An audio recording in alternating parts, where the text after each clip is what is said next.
네, 안녕하세요. 반갑습니다. 저는 현재 유니버시티 오브 노스캐롤라이나 그린스버로 캠퍼스에서 일을 하고 있는 박지용이라고 합니다.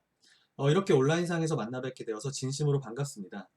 아마 여러분들은 이제 온라인 강의를 듣기 위해서 이 영상을 시청을 하고 계실 텐데요.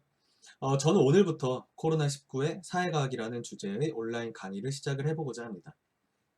아마 여러분들 중에서는 특별한 기대 없이 호기심에 이제 들어오신 분들도 많이 계시겠지만 그래도 아마 여러분들의 귀중한 시간을 투자를 해서 이 영상을 시청하고 계신 만큼 각자 나름대로의 어떤 생각과 기대를 가지고 이 영상 들어오셨을 거라고 생각을 해요. 그런데 항상 기대가 크면 그만큼 실망도 큰 법이기 때문에 강의를 시작하기에 앞서서 제가 이 강의를 통해서 떤 내용을 전달하고자 하고 또 여러분들은 이 강의를 통해서 어떤 것들에 대해서 기대를 할 수 있을지에 대해서 서로 분명하게 하는 것이 굉장히 중요하다고 생각을 합니다. 그래서 본격적인 강의에 대해서 언급하기에 앞서서 첫 시간으로서 강의에 대해 전반적으로 소개를 하고 특히 제가 이 강의를 통해서 어떤 부분에 대해서 중점적으로 전달을 드리고자 하는지에 대해서 좀 소개하는 시간을 가질까 해요. 자, 일단 이 온라인 강의 주제를 저는 이제 코로나19의 사회과학이라고 잡았는데요. 코로나19, 코비드-19은 사실 모든 분들의 삶에 굉장히 많은 영향을 미쳤을 거라고 생각을 합니다. 사실 코로나19에 대한 많은 뉴스와 언론 보도는 지난 몇 달간 그리고 현재 진행형이기도 하죠. 아마 많이 접해보셨을 거라고 생각을 해요. 그리고 이제 언론 보도가 되는 코로나19에 대한 많은 연구 결과들에 대해서도 아마 왕왕 접해보셨을 거라고 생각을 합니다. 저도 미국에 있으면서 코로나19의 심각성에 대해서 이제 많이 느꼈었고 특히 이제 제 삶에 굉장히 많은 많은 변화를 줬다라고 많이 느꼈어요. 저 같은 경우는 이제 봄학기에 수업을 이제 정상적으로 진행을 하다가 이제 중간고사가 끝나고 이제 스프링 브레이크가 끝난 직후에 미국에서 이제 코로나19가 굉장히 심각해졌고 모든 수업이 이제 온라인으로 전환이 되면서 학기 중간에 이제 수업 방식이 변화가 되는 어떤 변화를 겪기도 했습니다. 그런데 정작 이렇게 우리의 삶과 그리고 우리 사회에 굉장히 많은 영향을 미치는 코로나19임에도 불구하고 정작 그 이런 우리가 살아가는 사회를 연구하는 사회과학 측면에서 이런 코로나19에 대한 이해가 많이 부족하지 않나라고 스스로 느끼게 됐어요. 그러던 와중에 이제 미국에서 학기가 끝났고 이제 여름에 이제 한국에 이제 잠깐 들어와서 2주간 이제 자가 격리를 하면서 이제 조금 이런 코로나19를 둘러싼 좀 시국에 대해서 조금 이해를 해보고자 스스로 좀 공부를 하기 시작했고 공부를 하다 보니까 이런 내용들을 좀 강의 자료로 정리를 해서 이렇게 여러분들한테 공유를 하면 좋겠다라는 생각이 들어서 이 강의를 준비를 하게 됐습니다. 자, 일단 코로나19에 대한 본격적인 내용은 이제 차차 더 설명을 드리기로 하고, 일단 이 첫 시간에는 이 사회과학에 대해서 조금 더 얘기를 나눠볼까 해요. 자, 여러분들은 사회과학 하면 어떤 생각이 드시나요? 많이 들어보셨나요? 아마 뭐 들어보신 분들도 계실 거고, 사회과학이라는 용어에 대해서 직접적으로 들어보지 않으신 분들도 있을 거라고 생각을 해요. 근데 설령 직접 들어보지 않으신 분이라고 할지라도 사회과학이 뭘 하는 학문인지에 대해서는 쉽게 유추할 수 있을 거라고 생각해요. 말 그대로 우리가 살아가는 이 사회를 연구하는 학문을 통칭을 하는 거죠. 사실 사회과학은 어떤 특정 분야를 이렇게 지칭하는 것은 아니고 굉장히 포괄적인 개념이에요. 그래서 사회과학을 좀 넓게 정의하자면은 우리가 살아가는 사회 그리고 그 사회를 구성하는 어떤 구성원들의 어떤 모든 현상들을 연구하는 학문들을 포괄하는 개념인데 예를 들어서 뭐 경영학, 경제학, 뭐 정치과학 그리고 뭐 심리학 이런 것들이 전부 다 이제 사회과학의 범주에 포함되는 내용입니다. 근데 뭐 여기서 예시를 들었던 것처럼 뭐 경영, 경제, 정치, 뭐 심리 뭐 이런 것들은 아니 혹은 그냥 사회학 뭐 이런 것들은 사실 우리 삶에 굉장히 밀접한 대상에 대해서 연구를 해요. 그렇기 때문에 오히려 너무 익숙하다 보니까 우리의 삶에 밀접한 대상이다 보니까 역설적으로 이게 너무 익숙해요. 그렇다 보니까 이런 현상들이 어떤 과학적인 영역, 즉 조금 체계적이고 과학적인 접근과 사고방식이 필요한 영역이라고 잘 생각하지 않게 되는 경향이 있는 것도 사실이에요. 물론 저도 마찬가지로 많은 부분에 있어서 그렇게 심각하게 생각을 하지 않는 게 사실이고요. 하지만 어, 이런 사회과학의 어떤 이러한 속성을 정확하게 이해를 하고 이것의 어떤 과학적인 사고법 그리고 과학적인 어떤 좀 더 체계적인 사고에 대해서 학습을 하고 훈련을 하는 것이 어떤 사회 현상을 좀 더 객관적이고 좀 더 합리적이고 좀 더 비판적으로 바라보는 어떤 출발점으로서 가장 중요하다라고 생각을 합니다. 그래서 이 시간에는 제가 생각하는 그리고 그를 통해서 제가 이 강의를 통해서 전달하고자 하는 어떤 사회과학의 어떤 특징에 대해서 간략하게 조금 소개를 좀 드려볼까 해요. 자, 일단 먼저 한 가지 좀 예시를 한번 같이 살펴보죠. 의심하기엔 너무나 익숙한 사회과학. 말씀드렸던 대로 사회과학에서 다루는 연구 주제들이 사실 저희의 삶과 너무 밀접하고 그렇다 보니까 너무 익숙해요. 자, 예를 들면은 군 생활에 관련된 연구 주제를 생각을 해보자면은 사실 군대에 관련된 문제도 우리나라에서는 특히 굉장히 중요한 문제고 또 전 국민의 절반이 군대 생활을 경험을 하기 때문에 군 생활에 관련된 어떤 여러 가지 이슈들에 대해서는 아마 각자의 경험과 어떤 상식들이 많이 있을 거라고 생각을 해요. 그리고 또 이런 군대에는 우리 사회를 구성하는 데 있어서 굉장히 중요한 어떤 사회 집단이기 때문에 사회과학의 연구 주제로서도 굉장히 많이 연구가 되는 주제이기도 하죠. 그 중에서 간단한 연구 주제에 대해서 한번 같이 생각을 해볼게요. 군대 생활에 있어서 과연 출신 지역이 중요한 역할을 할까? 뭐 가령 예를 들자면 도시 출신자와 시골 출신자 사이의 군 생활 만족도 그리고 적응의 정도가 어떤 차이가 있을까? 라는 한번 질문을 던져보죠. 뭐 우리나라도 물론 도시와 시골의 어떤 차이는 존재를 하지만 미국 같은 경우는 그 차이가 사실 훨씬 더 좀 심해요. 워낙 땅이 넓기 때문에 도시에서의 환경과 시골에서의 환경이 굉장히 차이가 크고 특히 이 연구는 실제 이제 아메리칸 솔저라는 보고서에 이제 출판된 연구인데 실제로 이제 2차 세계대전에 참전 군인들을 대상으로 한 연구예요. 그러니까 뭐 1940년대, 50년대 어떤 배경을 생각하면은 이런 도시와 시골의 어떤 차이가 좀 더 컸고 이 당시에는 이게 굉장히 중요한 연구 주제가 될 수밖에 없었다는 것을 우리는 이해할 수가 있죠. 자, 그러면은 실제 이제 아메리칸 솔저 미군이라는 보고서에 이제 나온 연구 결과를 살펴보면은 이렇다라고 해요. 시골 출신자가 대체로 도시 출신자보다 군에서 훨씬 적응을 잘했고 또 유쾌하게 생활을 했다라고 해요. 자, 여러분들은 이 결과를 보고 어떤 생각이 드시나요? 어떤 사회과학적인 접근이 필요한 어떤 과학적 연구라는 생각이 드시나요?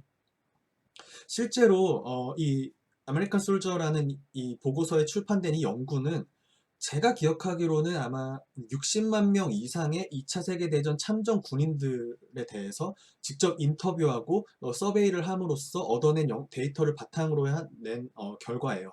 즉 굉장히 많은 예산이 투입된 연구 결과라고 볼 수 있죠. 자, 그러면 여러분들이 이 연구 결과를 봤을 때 과연 그 많은 예산이 들여서 이렇게 연구할 만한 가치가 있는 어떤 사회과학적 연구로서의 가치가 있는 결과라는 생각이 드시나요?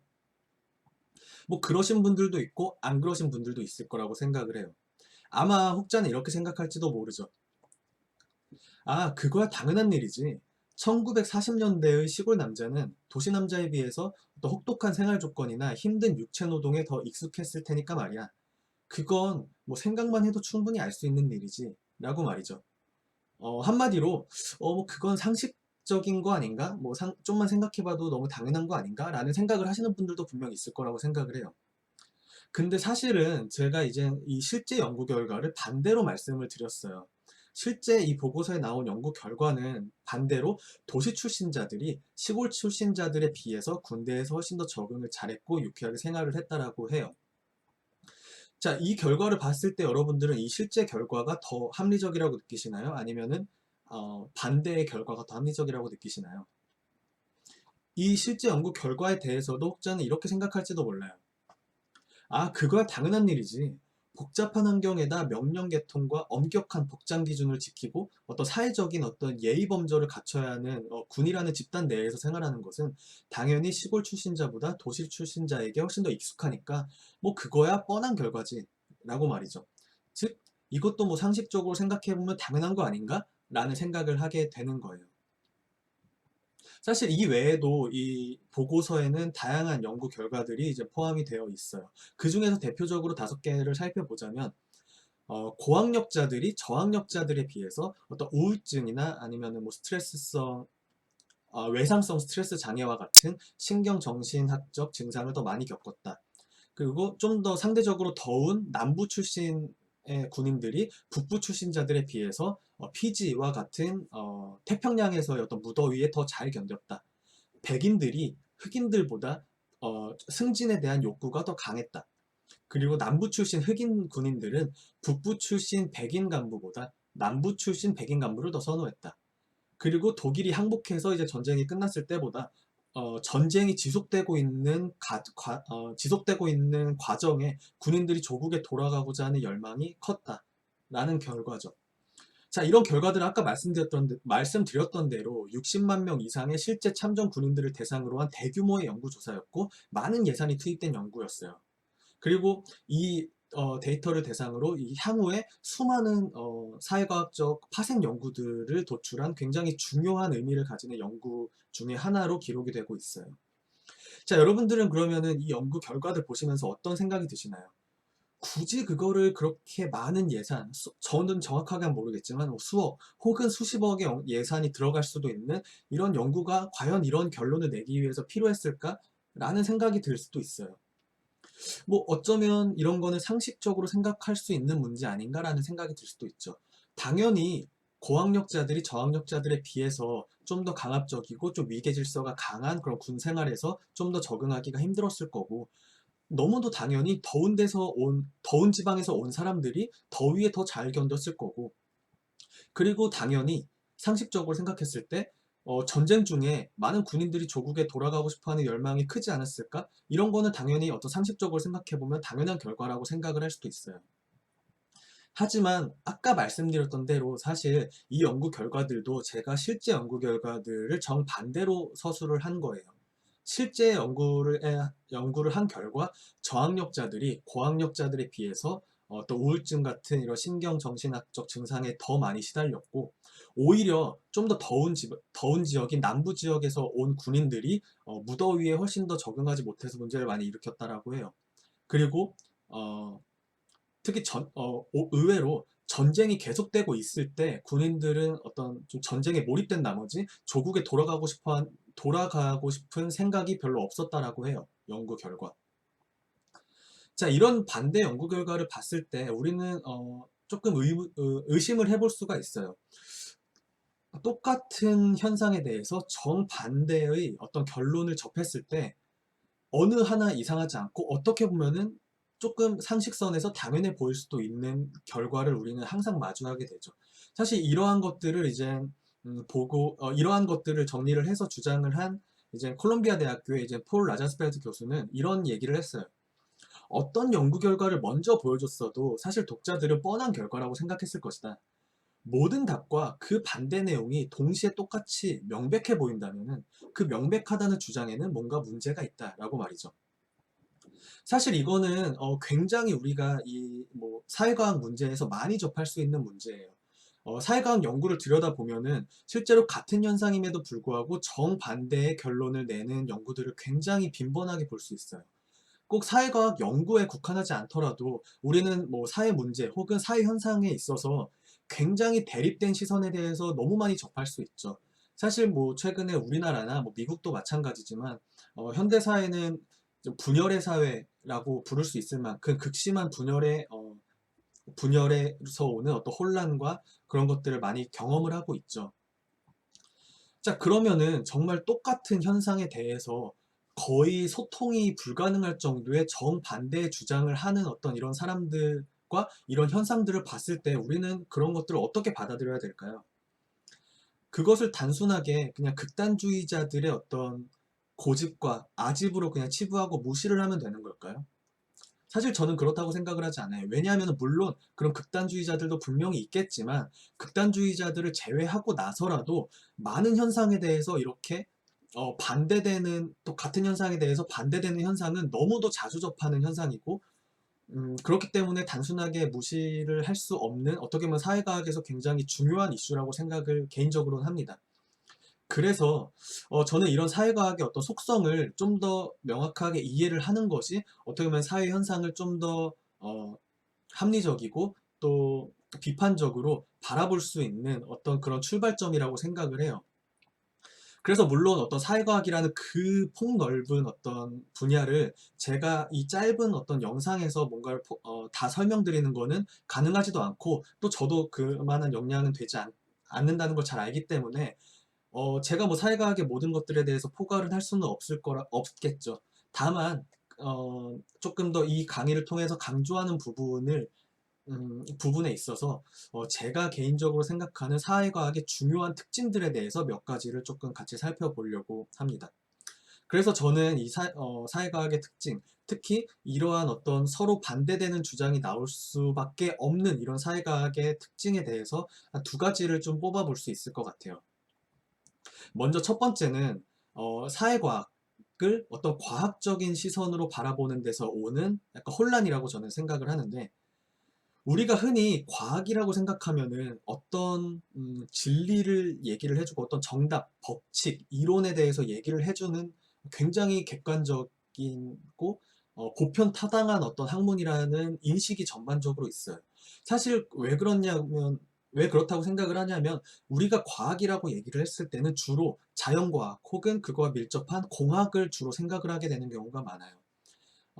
쉬운 예를 들자면은, 예를 들어서 물리학에서 만유인력의 법칙을 생각을 해보자면은, 만유인력의 법칙은 사실 전 세계 어디에 있든 또 남녀노소 불문하고 어느 누구에게도 동일하게 적용될 수 있는 보편타당한 어떤 법칙으로서 우리는 인정을 하죠. 그렇기 때문에 우리는 과학이라고 하면 어떤 보편적인 정답을 내줄 거라고 어떤 생각을 하게 되는 경향이 있어요. 하지만 앞서 말씀드린 대로 사회과학은 일반 자연과학과는 본질적으로 그 탐구하는 대상이 다르다는 특징이 있어요. 우리 사회는 사실 자유의지를 가진 수많은 개인들이 존재를 하고, 그 자유의지를 가진 수많은 개인들이 각자 상호작용을 하는 결과로서 도출된 어떤 사회현상에 대해서 연구를 하는 거기 때문에, 모든 상황과 모든 곳에서 적용되는 보편타당한 이론과 법칙을 도출하기에는 사실 우리 사회는 너무도 복잡한 게 사실이에요. 그래서 사실 대부분의 사회과학에서는 그런 보편타당한 정답을 내는 것을 추구하지를 않아요. 어, 그래서 사회과학에서 물론 많은 분야가 있지만, 그 중에서 이제 가장 대표적인 경제학, 그리고 특히 경제학이 사회과학에서 중요한 위치를 차지하는 이유는 최근 사회과학에서 이제 지배적인 학문 풍조죠. 어떤 실증주의, 즉 데이터나 이런 것들을 기반으로 한 객관적인 사실을 통해서 좀 객관적인 법칙과 그런 룰을 이제 도출하고자 하는 학문사조인 어떤 실용주의 학문 사조가 사실 사회과학의 전반에 있어서 굉장히 지배적인 학풍이라고 볼 수 있는데, 그런 실증주의의 어떤 연구 방법론, 하나의 연구의 툴을 제공하는 게 바로 경제학이기 때문에, 경제학은 사실 경제학을 전공하는 사람들 뿐만 아니라 그 외에 많은 사회과학자들에게 굉장히 중요한 어떤 포지션을 가지고 있죠. 그래서 혹시라도 그런 현대적인 어떤 사회과학, 그리고 경제학을 중심으로 한 어떤 그런 실증주의 어떤 사회과학의 접근법에 대해서 조금 더 자세하게 좀 이해를 하고 싶은 분들은 사실 이 하버드 대학교의 이 데닐 로드릭 교수님이 쓴 그래도 경제학이다라는 책을 추천을 드려요. 이 책에서 굉장히 자세하게 현대적인 어떤 사회과학, 그리고 특히 실증 연구의 접근이 어떤 식으로 접근을 하는지에 대해서 굉장히 잘 묘사를 하고 있는 책이기 때문에 어, 굉장히 도움을 많이 받으실 수 있을 거라고 생각을 합니다. 근데 어쨌든 이 책에서 사실 이 저자가 가장 강조하고 있는 부분 중에 하나가 바로 이 부분이에요. 거의 모든 경제학의 문제, 사실 경제학뿐만 아니라 거의 모든 사회과학의 문제의 사실 정확한 답은 상황에 따라 다르다라는 거예요. 즉 케이스 바이 케이스라는 거죠. 그래서 경제학에서, 더 나아가 사회과학에서는 그 상황과 맥락이 가장 중요하고, 어떤 결과가 나왔을 때 그 결과가 그렇게 되도록 만드는 어떤 조건과 상황, 그 맥락에 대해서 이해하는 것이 가장 중요하다라는 것을 이 책 전반에 걸쳐서 강조를 하고 있어요. 그래서 이런 조건에 따라 다르다라는 이 특성을 조건성이라고 불러요. 영어로는 이제 contingency라고 얘기를 하는데, 상황에 따라 다른 어떤 이런 특징들에 대해서 얘기를 하고 있죠. 어떻게 보면 이렇게 상황에 따라 다른다라는 것을 단적으로 보여주는 예는 바로 장티로 교수님의 인터뷰를 저는 이제 꼽고 싶은데, 2014년에 이제 노벨 경제학상을 이제 수상을 하셨는데 그 수상 직후 이제 뉴욕타임즈와의 인터뷰에서 이제 기자가 이제 첫 질문으로서 이런 질문을 했다라고 해요. 뭐, 교수님의 연구 결과를 한마디로 설명해 달라라고 질문을 했죠. 사실 장트롤 교수님은 뭐 많은 분들이 아시겠지만 산업조직론의 대가시고 아마 많은 분들이 이분의 교과서로 공부를 하실 거라고 생각을 하고 특히 뭐 독점, 과점, 뭐 이거에 관련된 어떤 레귤레이션, 규제 등에 대해서 연구를 집대성하신 분이죠. 근데 이분의 이제 이러한 질문에 장트롤 교수님의 첫 대답, 첫 문장은 이거였다라고 해요. 나의 연구를 한마디로 요약하기 쉽지 않다. 그건 산업에 따라 다를 겁니다. 라는 거죠. 그러니까 상황에 따라 다르다라는 거죠. 제가 만약에 이런 질문을 한 기자였다면은 조금 김이 샜을 것 같아요. 뭔가 노벨 경제학상을 받을 정도의 정말 세계적인 석학이라면은 뭔가 이 현 상황을 뭔가 타개할 만한 뭔가 해안을 주는 뭔가 촌철살인의 한마디, 뭔가를 아우를 수 있는 어떤 보편타당한 어떤 진리와 어떤 정답을 얘기를 해줄 거라는 항상 우리는 기대를 하는데 답은 굉장히 어떻게 보면 담백하고 좀 김 빠지는 답이죠. 글쎄요, 그건 상황에 따라 다르지 않을까요? 라는 대답이죠. 사실 어떻게 보면은 일반적으로 봤을 때는 김 빠지는 대답일 수 있지만 사실 이게 가장 정직한 대답이라고 생각을 해요. 실제로 이런 많은 진지한 연구자들은 실제로 어떤 보편타당한 정답에 대해서 주장하거나 추구하지 않고 실제로 많은 부분에 있어서 굉장히 상황에 따라 다른 이런 세부적인 연구들에 대해서 많이 치중을 하는 어떤 그런 경향성에 대해서 단적으로 보여주는 어떤 인터뷰라고 볼 수 있죠. 자, 사실 이런 사회과학의 어떤 이 조건성, 상황 따라 다른 이런 특성을 정확하게 이해하지 않는다면 어쩌면 우리는 그 사회 현상을 바라보는 데 있어서 한쪽에 치우친 답만 바라보게 될지도 몰라요. 마치 34대 미국 대통령의 해리 트루먼처럼 말이죠. 해리 트루먼 대통령이 이런 말을 했다는 일화는 사실 굉장히 유명해요. 외팔잡이 경제학자를 달라는 말이죠. 사실 외팔잡이 경제학자란 말이 이게 번역해놓고 보면 조금 이상한데 사실 영어 표현으로는 어, 한편으로는 이렇고 또 저런 한편으로 저렇다라는 표현이 on the one hand, on the other hand 라고 얘기를 하기 때문에 이렇게 항상 에둘러서 이렇다 저렇다 얘기하지 말고 한 가지 정답만 얘기해달라라는 의미에서 이렇게 외팔잡이 one-handed economist라는 표현을 아마 썼을 거예요. 자, 사실 이런 것들을 봤을 때 우리 스스로 되물을 수 있다라고 생각해요. 저도 스스로 항상 되묻는 질문이지만 내 스스로 마음속으로 외팔잡이 경제학자를 원하고 있는 게 아닐까라는 질문이죠. 실제 사회현상의 어떤 굉장히 복합적인 측면을 다 바라보는 것이 아니고 한쪽의 입장만을 바라보고 있는 게 아닐까? 라는 질문을 항상 스스로 던지고 아마 많은 분들도 그런 질문을 통해서 사회현상에 대해서 조금 더 객관적이고 좀 더 합리적으로 바라볼 수 있을 거라고 생각을 합니다. 그래서 제가 생각하는 사회가 특히 어떤 데이터를 기반으로 어떤 객관적인 증거를 통해서 어떤 객관적인 법칙을 도출하고자 하는 이 사회과학 실증 연구에서의 첫 번째 원칙으로 저는 이 조건성을 꼽고 싶어요. 좀 더 쉽게 표현을 하면은 지금은 맞고 그때는 틀리다 라는 표현이죠. 정확하게 틀릴지도 모른다 라는 표현이겠죠. 왜냐하면 정확하게 해보지 않고는 모르기 때문에 이런 조건성을 이해하는 게 사실 이 사회과학의 문제 그리고 사회 현상에 대해서 비판적인 시각을 갖는 첫 번째 출발점이라고 생각을 해요. 이런 조건성을 인정한 후에야 비로소 우리는 다음 질문을 던질 수 있게 돼요. 그럼 가령 예를 들면은 어떤 결과를 봤을 때 과연 그 결과가 그렇게 될 수밖에 없었던 어떤 상황과 맥락이 있진 않을까? 그 안에 숨겨진 어떤 조건과 가정이 있지 않을까라고 말이죠. 그랬을 때는 조금 더 우리가 같은 현상에 대해서 정반대 주장을 하는 것에 대해서 조금 더 깊이 생각을 해볼 수가 있어요. 같은 현상에 대해서 정반대의 주장이 각자 주장대로 그 결과가 그렇게 될 수밖에 없었던 어떤 그 이면에 숨겨져 있는 어떤 조건과 상황, 어떤 맥락이 있지 않을까라는 생각이죠. 이런 생각이 어떻게 보면은 그 사회 현상을 좀 더 정확하게 이해할 수 있는 가장 중요한 출발점이라고 저는 생각을 합니다. 그래서 저는 앞으로 이제 많은 코로나19를 둘러싼 연구들을 살펴볼 때 이런 조건성, 그 맥락에 대한 어떤 맥락에 대해서 많이 강조를 할 거고, 그 맥락에 따라서 어떻게 다르게 연구들에 대해서 바라볼 수 있을지에 대해서 조금 더 설명을 드리고자 해요. 자, 이게 이제 제가 말씀드리고자 했던 첫 번째 원칙이고, 조건성. 자, 그러면은 두 번째 원칙에 대해서 이제 말씀을 드려볼게요. 자, 두 번째는 사실 예측과 인과 추론에 대한 몰 이해와 오남용이라고 생각을 해요. 자, 대표적으로 한 가지 예시를 들어보죠. 자, 의학 분야에서 가장 저명한 저널 중에 하나인 뉴 잉글랜드 저널 오브 메디슨에 나온 2012년에 나온 논문인데 굉장히 도발적인 주장을 하고 있어요.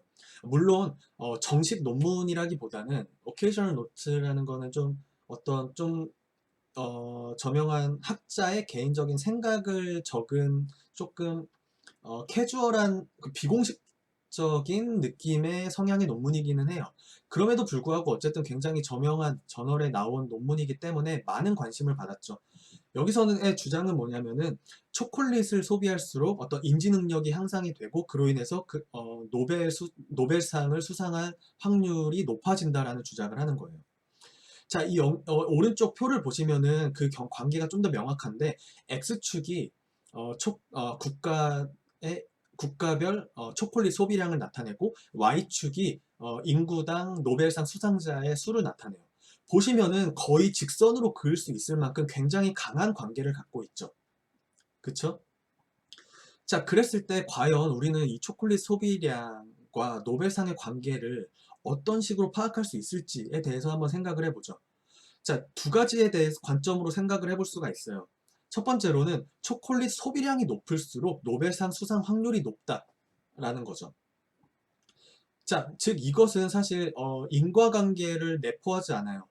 초콜릿 소비량이 우리가 높을수록 사실 노벨상 수상 확률이 높다라고 예측할 수 있다라는 좀 더 예측에 관련된 주장이죠. 근데 반대로 비슷해 보이지만 아래 주장은 완전히 다른 관점에서의 주장이에요. 초콜릿을 많이 먹을수록 우리의 인지 능력이 향상이 되고 그로 인해서 국가의 어떤 지적 수준이 더 높아지고 노벨상 수상 확률이 높아진다라는, 이것은 어떤 예측에 대한 얘기라기보다는 초콜릿을 먹을수록 더 노벨상 수상 확률이 높아진다라는 원인과 결과에 대한, 즉 인과관계 추론에 대한 얘기예요. 사실 두 가지를 이렇게 제가 판을 깔아놓고 두 가지를 딱 명확하게 비교를 해서 보여드리기 때문에 아마 여러분들은 이 두 가지가 그렇게 혼란스럽지 않다라고 느낄 수도 있지만, 현실에 많은 문제들에 있어서 사실 이런 두 가지의 주장을 한눈에 구분하는 게 사실 생각보다 쉽지 않아요. 이거는 일반 사람들 뿐만 아니라 사실 연구자 입장에서도 이런 두 가지 주장에 대해서 구분하는 게 생각보다 정말 어렵습니다. 그래서 이런 두 가지 주장들에 대해서는 더 자세하게는 이 다음 시간에 조금 더 자세한 많은 사례들을 중심으로 좀 살펴보도록 할게요. 자, 이런 연구 주장들은 그러면 어떻게 우리가 구분을 해야 될까요? 사실 이게 구분하기가 어려운 더 큰 이유는 데이터상에서 이 초콜릿 소비량과 노벨상 수상에 굉장히 강한 관계를 데이터가 내포를 하고 있을 때 우리는 더 혼란에 빠집니다. 왜냐하면 우리는 데이터는 객관적이라고 생각하는 경향이 있는데 데이터가 그 둘의 굉장히 강한 관계에 대해서 암시하고 있어요. 그랬을 때 우리는 이 관계에 대해서 과연 무시를 할 수 있을까요? 이 관계를 그럼 우리는 어떻게 생각을 해야 될까요? 이게 사실 굉장히 쉽지 않은 문제죠. 사실 이 연구가 나오고 많은 이제 반향을 일으켰고 언론 보도도 많이 됐었다라고 해요, 이 당시에. 그래서 이 연구에 대해서 반박하는 논문들도 많이 나왔는데 그중에 대표적으로 하나의 예시를 들어드릴게요. 이 연구는 이제 후속 연구로 나온 이제 2013년에 이제 나온 연구인데 영양학 저널에서 나온 연구예요.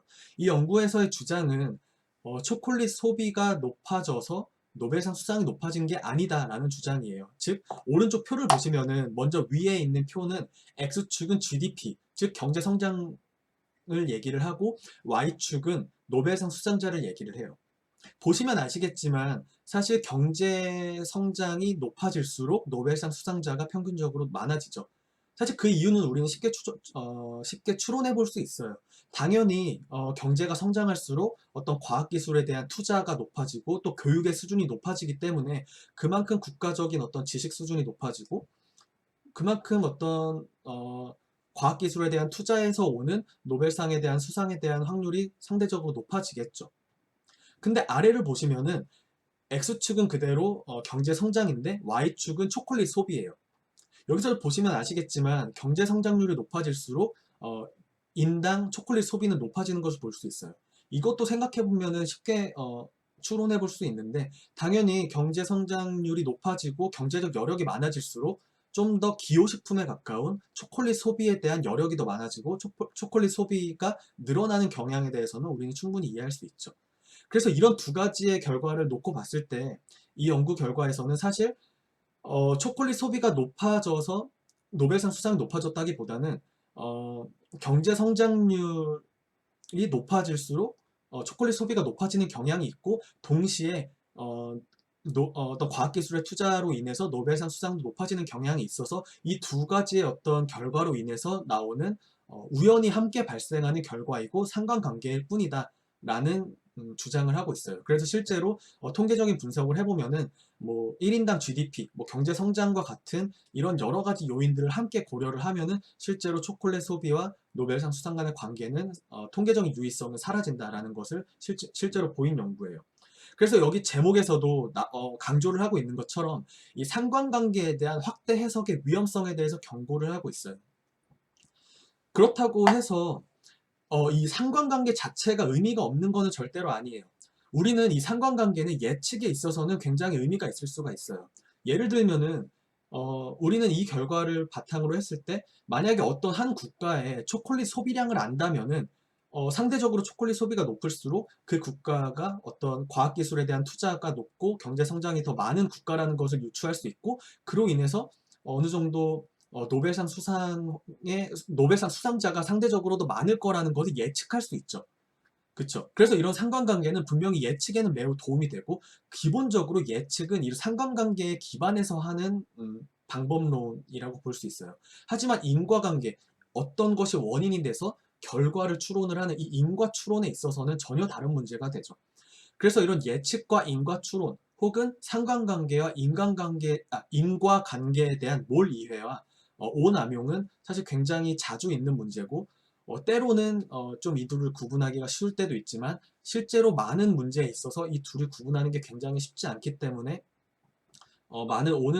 그렇기 때문에 오는 많은 문제들을 우리는 많이 볼 수 있어요. 그래서 이런 것들을 이해를 하고 난다면은 조금 더 다양한 상황에서 서로 다른 결과들이 나오는 것들에 대해서 우리는 조금 더 이해력을 높일 수 있을 거라고 생각을 해요. 자, 그러면 이런 것들을 봤을 때 조금 더 한 가지 좀 우리 사회에서 이런 사회과학 연구들이 어떤 식으로 왜곡이 되는지에 대해서 조금 더 설명을 드려볼까 해요. 오른쪽은 그런 어떤 사회과학 연구의 왜곡의 사이클에 대해서 묘사를 한 이제 그림인데, 왼쪽은 이제 그걸 이제 번역을 해놓은 거고요. 사실 대부분의 진지한 연구자들은 가장 경계를 하는 것이 오버셀링이라고 하죠. 과대 포장을 하는 거예요. 사실 그런 것들에 대해서 굉장히 경계를 하고, 굉장히 연구자들은 조심해서 보수적으로 결론을 내는 경향이 있어요. 예를 들면은 연구자가 이런 연구 결과를 발표를 했다라고 가정을 하죠. A는 C 조건 하에서 D와 E가 성립할 때 B와 관련되어 있다. 즉 여기서는 A와 B의 관련성에 대한 연구 결과를 발표를 하죠.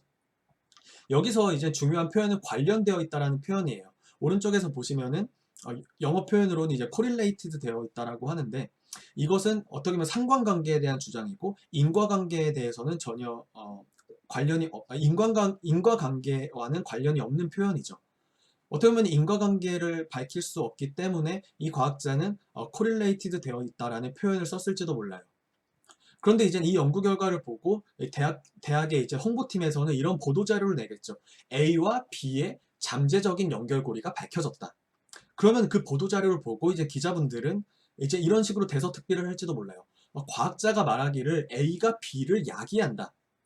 즉 A가 원인이고 그 원인이 B의 결과를 초래한다 라고 대서특필을 하면은, 그걸 본 우리들은 이렇게 결론을 내릴지도 몰라요. A가 그렇게 위험하구나. A를 하면은 B가 된다는구나 라고 말이죠. 사실 이런 사회과학 연구의 왜곡의 사이클은 제가 강조하고자 하는 두 가지의 어떤 특징들을 다 담고 있다라고 생각을 해요. 자, 일단 먼저 연구 결과를 먼저 봤을 때 사실 이 연구자는 그렇게 본인의 연구 결과에 대해서 확대 해석을 하지 않았어요.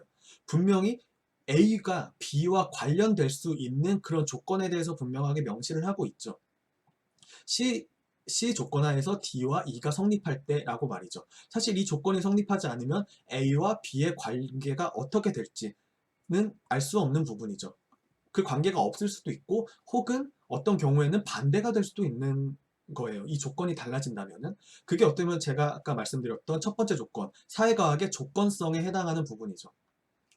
자, 그리고 두 번째는 이 연구자는 조심스럽게 인과관계에 대해서 강한 주장을 하기보다는 어떤 관련성에 대해서 언급을 하고 있어요. 즉 상관관계에 대해서 언급을 하고 있어요. 그래서 correlated 되어 있다라는 표현을 썼죠. 근데 이게 이제 많은 이제 언론을 거치면서 인과관계로 둔갑을 하고 우리는 이제 그런 것들에 대해서 오해를 하게 되죠. 즉 언론과 미디어를 거치면서 연구 결과가에서 명시적인 조건을 사라지고 상관관계는 인과관계로 이제 탈바꿈을 하면서 이제 많은 사회과학의 연구들이 왜곡이 되는 것들을 많이 볼 수 있어요. 사실 이러한 패턴은 우리 사회에서 정말 많이 접할 수 있는 패턴이고 비단 우리나라뿐 아니라 이건 전 세계적으로 이제 공통된 현상이에요. 사실 그래서 우리가 이런 사이클을 봤을 때 이런 어떤 사회과학 연구의 왜곡의 사이클을 저는 이제 그런 악순환의 고리를 끊을 수 있는 거는 바로 분별력 있는 독자들이라고 생각을 합니다. 당연히 그 출발점은 정직한 과학자들이겠죠. 어, 정직한 과학자의 연구로 시작을 해서 그런 것들을 우리가 좀 더 합리적으로 받아들이고 좀 더 비판적으로 받아들이기 위해서는 분별력 있는 독자들이 어떤 이런 왜곡의 사이클을 끊을 수 있는 가장 중요한 역할을 한다라고 저는 생각을 합니다. 그래서 결론적으로 제가 하는 사회과학 실증 연구의 두 번째 원칙은 바로 상관관계와 인과관계에 대한 철저한 구분이에요. 아마 사회과학 연구에서 가장 많이 회자되는 문구 중에 하나는 바로 이 correlation does not imply causation 이라는 표현일 거예요. 즉 상관관계는 인과관계를 의미하지 않는다 라는 의미죠. 그래서 사회과학의 많은 연구자들은 사실 이 인과관계를 구분하는 거에 대해서 굉장히 집착을 하는 경향이 있어요. 그런데 실제로 그만큼 이 표현은 사실 현실 문제에 있어서 인과관계를 상관관계와 구분하는 것이 정말 쉽지 않다라는 것을 방증하는 어떤 주장이기도 해요. 그런데 우리가 이런 어떤 사회과학적인 어떤 이런 접근에 대해서 충분히 이해를 하지 않는다면은 그냥 많은 문제들에 대해서 상식적으로 생각을 하게 된다면은 사실 이런 우리의 상식선에서 상관관계와 인과관계를 쉽게 구분하는 게 쉽지가 않고 그래서 많은 부분에서 상관관계와 인과관계를 혼용해서 많이 쓰는 경우가 많은 것 같다는 생각을 하게 됩니다. 그래서 이 강의를 통해서 어, 인과관계가 왜 중요하고 특히 현실의 문제에 있어서 인과관계를 파악하는 게 왜 어렵고 그러면은 사회과학자들은 인과관계를 어떤 식으로 파악하고자 노력하고 우리는 이런 사회과학의 연구들을 접했을 때 또 더 나아가서 이런 사회 현상에 대해서 이해하고자 할 때 어떻게 조금 더 과학적이고 체계적인 시각을 갖춤으로써 좀더 합리적이고 객관적으로 사회 현상을 바라볼 수 있을까라는 거를 강조를 하고자 하는 게 사실 이 강의의 가장 중요한 목표 중에 하나예요. 아마 그리고 이 강의를 보시는 많은 분들이 사실 데이터 과학에 대해서 관심이 굉장히 많을 거라고 생각을 해요. 사실 데이터 과학, 데이터 사이언스는 최근 몇 년 동안 사실 굉장히 큰 유행과 붐이 불었고 많은 이제 국내 대학들에서 데이터 과학을 위한 학과들도 많이 만들어지고 또 인공지능 대학원도 많이 이제 개설이 되어 있었죠. 근데 제가 개인적으로 생각했을 때 한 가지 아쉬운 점은 데이터 과학의 우리나라에서의 데이터 과학에 대한 유행이 조금 한쪽으로 너무 치우쳐져 있지 않나라는 우려를 개인적으로 가지고 있어요. 그 말은 무슨 말이냐면은 사실 데이터 과학이라는 거는 어떤 하나의 특정 학문이라기보다는 굉장히 포괄적인 개념이라고 저는 생각을 해요. 즉, 어, 실제 어떤 현상과 대상에 대해서 데이터를 수집을 하고 혹은 데이터를 만들고 그 데이터들을 종합하고 분석함으로써 어떤 의사결정에 도움이 되고 인사이트를 얻는 그런 것들 그런 어떤 과학적인 접근법과 어, 그런 방법론들을 모두 통합해서 우리는 데이터 과학이라고 부릅니다. 그래서 어떤 특정 분야가 데이터 과학을 한다기보다는 그런 데이터 과학의 어, 필로소피를 가지고 많은 분야에서 데이터를 가지고 이제 연구를 하고 있다라고 생각을 해요. 그런 관점에서 봤을 때 사실 예측 방법론은 굉장히 중요한 부분이죠. 사실 예측 방법론이라고 하면 조금 낯설 수도 있어요.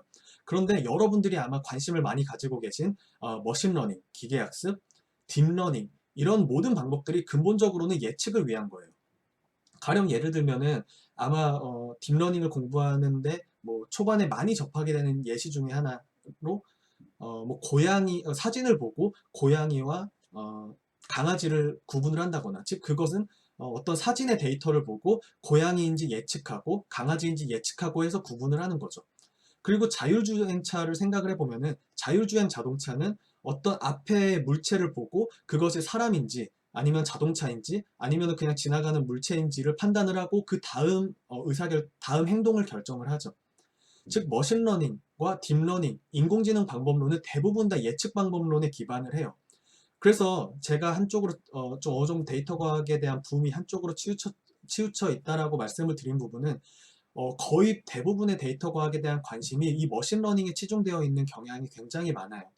좀 전통적으로 보자면은 데이터 마이닝일 수도 있고, 특히 경영대에서는 뭐 비즈니스 인텔리전스, 비즈니스 애널리틱스라고 얘기를 하지만 그 대부분을 사실 들여다보면은 머신러닝과 전통적인 데이터 마이닝 방법론에 굉장히 치중이 되어 있어요.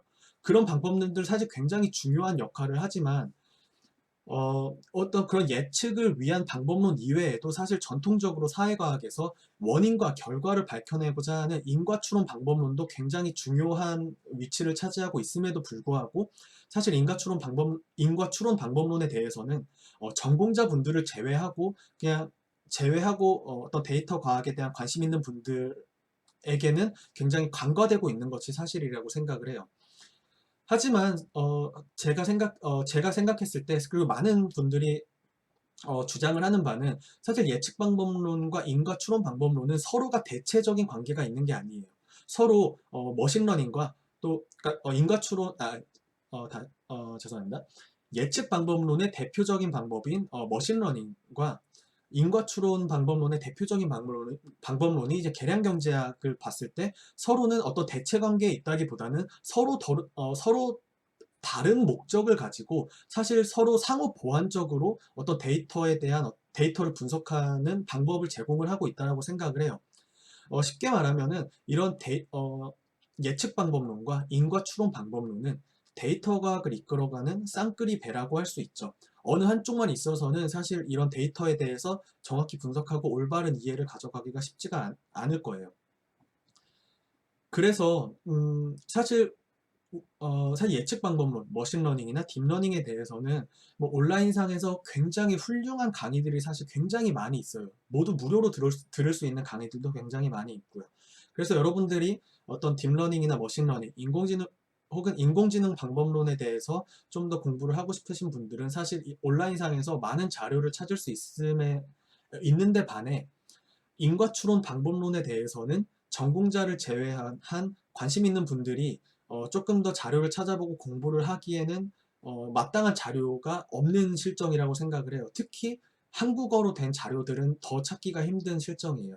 그래서 사실 제가 이제 이 강의를 시작을 하겠다라고 생각을 했던 부분이 어느 정도의 이제 그 데이터 과학에 대한 어떤 그런 조금의 편향된 그런 관심을 조금이라도 어떤 균형 잡을 수 있도록 좀 인과추론 방법론의 역할에 대해서 좀 더 강조를 하고, 또 그것이 이제 예측 방법론, 머신러닝의 방법론과 어떤 차이가 있고 또 서로 어떤 다른 목적을 가지고 상호 보완적으로 작용할 수 있는지에 대해서 좀 더 강조를 드리는 게 이런 데이터 과학을 공부를 하고자 하는 분들에게 좀 더 균형 잡힌 시각을 제공을 하는 데 있어서 뭐 조금이라도 도움이 되지 않을까 하는 마음에서 이제 이 강의를 준비를 하게 됐습니다. 뭐 그래서 결론적으로 이 강의에서는 기존에 많이 찾아볼 수 있는 예측 방법론이 아닌 인과추론 방법론에 대해서 집중적으로 살펴보도록 할 거예요. 그리고 더 나아가서 그 인과추론 방법론이 머신러닝과 같은 예측 방법론과 어떻게 다르고 또 어떻게 상호 보완적으로 함께 갈 수 있는지에 대해서 또 비교 분석을 또 비교하면서 또 강조를 드리고자 해요.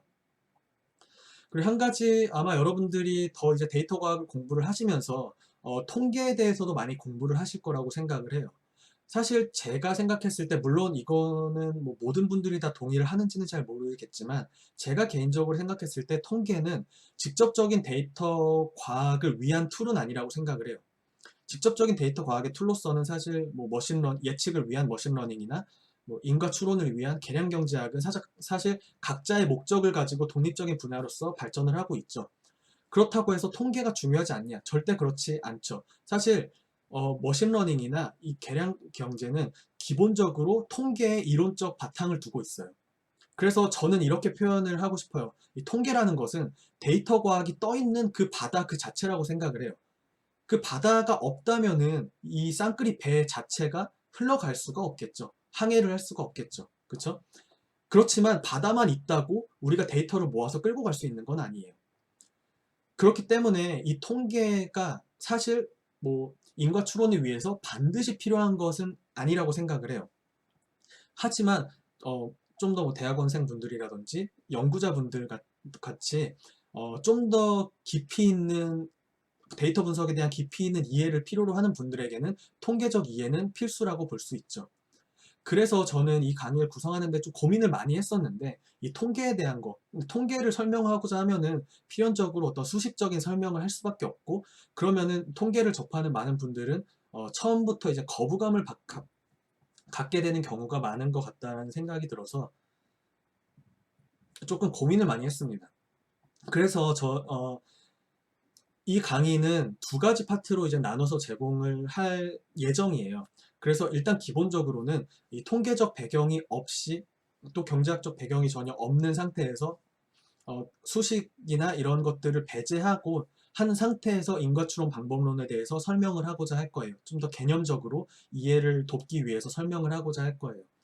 그래서 근데 더 나아가서 혹시 뭐 대학원생분들 같이 조금 더 실제로 연구를 수행을 해야 되는 입장이고 조금 더 그 인과추론 방법론에 대해서 좀 더 깊이 있게 공부를 하고 싶은 분들도 분명히 있을 거라고 생각을 해요. 그래서 그런 분들을 위해서 좀 더 통계적인 설명을 좀 더 추가를 하고 방법론에 대해서 한 좀 더 상세한 설명을 추가를 한 버전을 또 별도로 이제 제공을 하고자 합니다.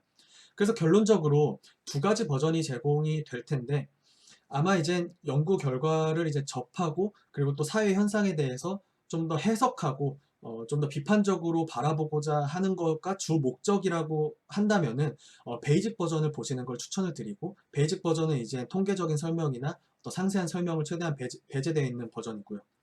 근데 만약 연구를 본인이 직접 수행해야 되는 어떤 대학원생 분들이나 아니면은 데이터 과학에 좀 더 진지하게 관심이 있어서 조금 더 방법론에 대한 상세한 설명에 대해서 좀 더 관심이 있는 분들은 어드밴스드 버전을 보시면은 그에 대해서 조금 더 추가적인 설명에 대해서 보실 수 있을 거라고 생각을 합니다. 자, 마지막으로 한 가지만 더 강조를 하고 이 강의를 마칠까 해요. 2019년 작년에 이제 코그니션이라는 이제 인지과학 저널에 이제 발표된 논문인데요. 온라인 실험을 통해서 이런 것들을 밝혀냈어요. 분석적인 사고 능력의 중요성에 대해서 강조를 하고 있어요. 특히 분석적 사고 능력, 개인의 분석적 사고 능력이 가짜 뉴스를 분별하는 데 굉장히 중요한 역할을 한다는 것을 밝혀냈고 더 중요하게는 이런 정치적인 가짜 뉴스에 호도되는 것은 어떤 특정 정치적 신념보다는 사고의 부재에 기인한다는 것을 주장하고 있죠. 물론 이 단편적인 연구의 결과를 뭐 모든 상황에 일반화할 수는 없겠지만 적어도 이런 가짜뉴스의 시대에 우리가 좀 더 분별력 있기 위해서는 어떤 개인의 어떤 생각하는 힘, 사고의 힘이 중요하다라는 것을 방증하고 있는 중요한 사례라고 생각을 합니다. 그래서 저는 이 강의를 통해서 조금 더 어떤 이 사회 현상을 바라보는 어떤 사고의 틀 이런 것들을 좀 강조를 함으로써 조금 더 객관적으로 어떤 사회 현상과 뉴스를 바라보는 어떤 힘을 기르는데 조금이라도 도움이 될 수 있다면은 그걸로 이제 이 강의의 목적을 다했다라고 생각을 하고 그걸로 충분하다라고 생각을 합니다. 자, 구체적으로 이 강의는 이제 코로나19의 사회과학이라는 주제죠. 사실 아까 말씀드렸던 것처럼 사회과학이라는 거는 굉장히 많은 분야를 모두 통칭하고 있는 용어이기 때문에 이런 짧은 강의 한두 개로 뭔가 이렇게 포괄하기에는 너무 광범위해요. 그렇기 때문에 이거를 이제 설명하는 데 있어서 조금 더 범위를 좁힐 필요가 있다라고 생각을 했어요. 그리고 특히 이런 것들을 설명하는 데 있어서 조금 더 사람들의 어떤 삶에 맞닿아 있고 많은 사람들이 관심 있는 주제를 통해서 이런 사회과학의 연구 접근법에 대해서 설명을 하는 것이 도움이 되겠다라는 생각이 들어서 이 코로나19라는 주제로 국한을 해서 이 인과추론 방법론, 특히 데이터 기반의 인과추론 방법론에 대해서 최대한 설명을 드리고자 합니다. 자, 강의 구성은 이렇게 이제 10개 강의로 이제 되어 있고요. 자세한 내용은 아마 이제 홈페이지에서 더 자세하게 보실 수 있을 거라고 생각을 해요. 자, 그래서 아까 말씀드렸던 대로 모든 강의 자료와 모든 내용들은 다 강의 홈페이지에 업데이트될 예정입니다. 그리고 사실 이 내용은 아까 말씀드렸던 대로 제가 이제 2주간 자가격리를 하는 과정에서 이제 스스로 공부하기 위해서 이제 준비했던 자료들이고, 물론 저 역시 뭐 모든 부분에 대해서 완벽하게 알지 못하는 기 때문에 사실 부족한 부분도 많이 있을 거라고 생각을 해요. 그래서 어떤 강의에 대한 의견이나 어떤 피드백, 비판적인 견해는 언제든지 환영을 합니다. 그래서 혹시라도 이 강의에 대한 의견이나 혹은 비판적인 견해가 있으신 분들은 여기 아래 이메일로 보내주시면은 제가 혹시라도 이 강의를 준비를 하면서 또 촬영을 하면서 반영할 수 있는 부분에 대해서는 적극적으로 반영을 해보도록 하겠습니다. 네, 그러면은 이 첫 시간에는 일단 본격적인 강의 시작에 앞서서 전반적인 강의 소개와 그리고 이 강의를 통해서 제가 중점적으로 강조를 하고 전하고자 하는 또 그런 포인트들에 대해서 몇 가지를 이제 소개를 드렸는데요. 다음 시간부터는 더 본격적으로 인과추론 방법론과 그리고 이제 코로나19를 둘러싼 여러 가지 연구 결과들에 대해서 살펴보도록 하겠습니다. 네, 첫 번째 비디오를 시청해 주셔서 감사합니다.